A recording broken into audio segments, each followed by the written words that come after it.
बातमी नाशिकमधून आहे। नाशिक गोळीबार प्रकरणामधील आरोपीच्या अवैध बांधकामावर पालिकेने कारवाई केली आहे। प्रकाश लोंढेंच्या अवैध बांधकामावर पालिकेने कारवाई केली आहे। देवाभाऊ पॅटर्न महाराष्ट्रामध्ये चालणार, नाशिकमध्ये सुरुवात झाली आहे असं नवनाथ बने यांनी म्हटलंय। नाशिकच्या सातपूर परिसरात गोळीबार झालेला होता आणि पोलीस तपासामध्ये प्रकाश लोंढेंचा या प्रकरणामध्ये सहभाग आढळलेला होता।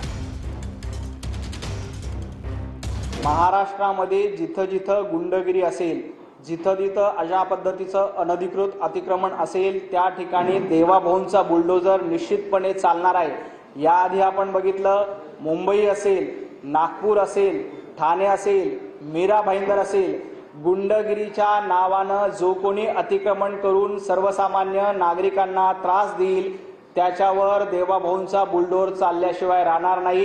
हा पॅटर्न देवाभाऊंचा पॅटर्न आहे आणि देवाभाऊंच्या पॅटर्नमध्ये सर्वसामान्य नागरिकांचं संरक्षण आणि गुंडांचं निर्दालन झाल्याशिवाय राहणार नाही। देवाभाऊंचा पॅटर्न हा महाराष्ट्रात सगळीकडे चालेल। आज नाशिकमध्ये त्याची सुरुवात